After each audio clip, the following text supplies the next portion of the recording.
Hello everybody, this is Hammer Striker here. Today I've got an interesting revolver. This is a Smith Wesson. This is a Performance Center Pro Series Model 986.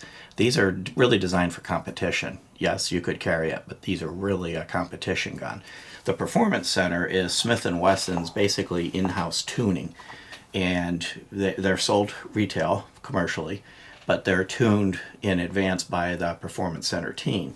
It's chambered in 9mm, and it uses moon clips, which are these little things here. These are kind of loved and hated.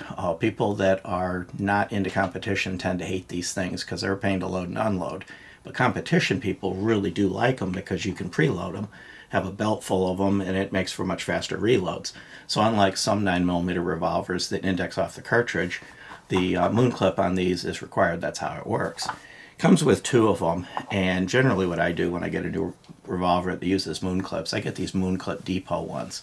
These work really well, and the way they're serrated, it's a little easier to load and unload them. So I've got the two that came with the factory, and I bought a box of 5 of those moon clip depots to make it go a little quicker. It's got a few features. First we'll show that, of course, it's empty. And you may look at it and say, well, you know, what's with the colors? The colors don't line up.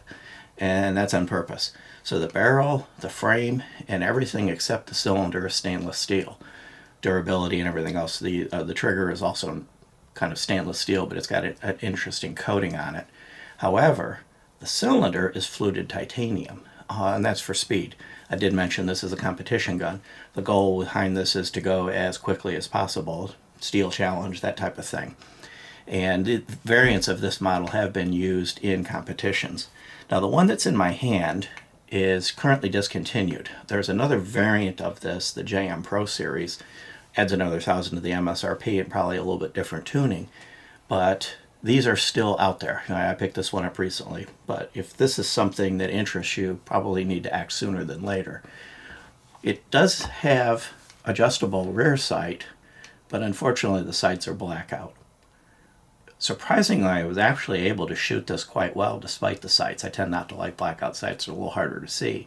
But it took definitely more concentration than I would like. So I would prefer the sights on this to be some form of dot sight.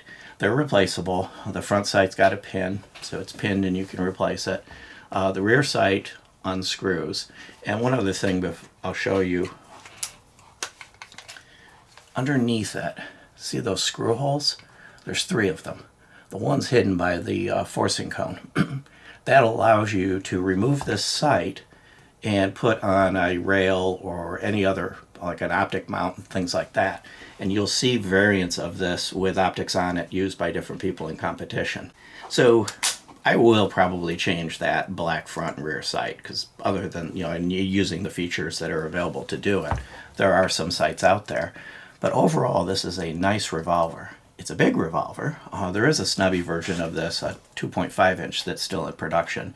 This is the 5-inch barrel. It's 1.5 inches thick. Of course, revolvers tend to be a little bit thicker overall. It's 6 inches tall, so this is a K-frame, and it's 10.5 inches overall length. It's big. It's meant to be big. It's a competition gun. One note I'll make on it, on that competition vein, is there is no internal safeties. So this is something that if you chose to carry it, you would definitely want to carry it on an empty cylinder. Again, that's not what this is made for. This is made for speed, perfect trigger, and everything else. And on that note, let's actually talk about that. So a lot of revolvers, double action triggers, are very heavy, very, very, very kind of difficult to work with. This one's actually quite light. Now it comes in right around 10 pounds, which kind of sounds heavy, but for a double action revolver trigger, that's actually pretty light. And the single action trigger is ultra short and comes in around 4 pounds. It's probably lighter than that, but it's so short with the trigger gauge, it's kind of hard to get off it quickly enough. I wouldn't be surprised if this trigger's not lighter than 4 pounds, and I just can't measure it to be less than that. It's a really, really nice trigger. And I will say at the range, whether I was shooting double action or single action, the trigger really did its job in making the gun shoot well, easy to stay on target. And despite the weight of it, it's actually pretty easy to hold. At 35 ounces, it's a bit on the heavy side, but it's light for something this size. Nice looking on both sides. You got the Pro Series here. It's overall a nice looking revolver, and it does have a target crown on the muzzle, and it looks like I didn't do a really good job of cleaning it. So I'm going to clean it up and show it to you properly cleaned, because it looks awful right there, but really that's not what it should look like. Okay, there we go, cleaned up a little bit. I put the barrel light in it so you can see the rifling. Now the scratches on the muzzle, this was in the gun store for a while because it's kind of a high-priced one, and I have a feeling they weren't always careful putting it back on the little pegs. But overall, it's a well-machined, well-done, conventional rifling crowned barrel. Type of thing that you would expect from a competition perspective. I did enjoy it. I will never carry it. Both the lack of the firing pin safety as well as the size and bulk of it versus the capacity, which interestingly enough is 7 rounds instead of the classic 6 with a lot of revolvers. But when you look at it for the purpose it's intended, which is either competition or in my case it'll be a fun range day gun, the rubber grip makes it very comfortable to fire, and of course 9mm has very little recoil to begin with. Put it in a 35-ounce gun and the recoil is almost non-existent. The back strap is very smooth. It is exposed, but it never beat my hand up. It really won't beat up your hand. And it's a nicely textured with finger grooves grip. And the grips, of course, are replaceable. You pull the screw off. You could put wood grips or any other types of things you want on it. And I'll kind of give you a close-up of the cylinder. You can see the fluting, and everything is well machined and smooth. And then you can see here where the cutouts for the moon clips, and of course the ejector. So overall, I would say they've done a very good job with this revolver. Everything just worked. Everything operates smoothly. The trigger is quite nice. The only thing I would change is the sights, but again, the competition crowd tends to like these blackout sights. Nice spur on the trigger, so easy to get a hold of. And of course the release works very smoothly, but it's got enough stiffness on it that you're not going to hit it by accident and inadvertently release the cylinder.